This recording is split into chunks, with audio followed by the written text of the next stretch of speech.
Guys चलते आज बनइबा माछ तरकारी। देखो मुझे माछ को धोईकी लुण हल्दी गोलैकी नहीं मुझे आलू को काटिकी नहीं बड़ टमाटो नहीं अदे मु अदा रसुण पियाज को बाटी नहीं ये मैं लंका गुंड हलदी गुंड मीट मसला और लुण को नहीं सोरिष शुखला लंका को बाटी नहीं ये सोरिष तेल नहीं चलते कड़े टे गरम होगा से तेल को देदेवा तेल टे गरम होगा माछ को देदेवा गोटे साइड हो जाइए मुझे तो उल्टे नहीं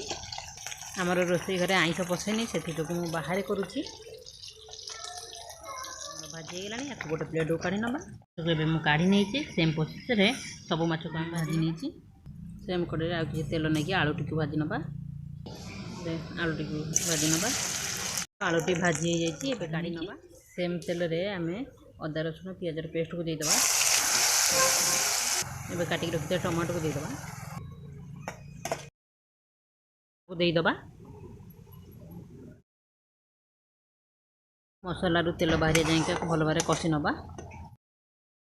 आम सोरिष मसला को देदेवा भल भाव मिसई नवा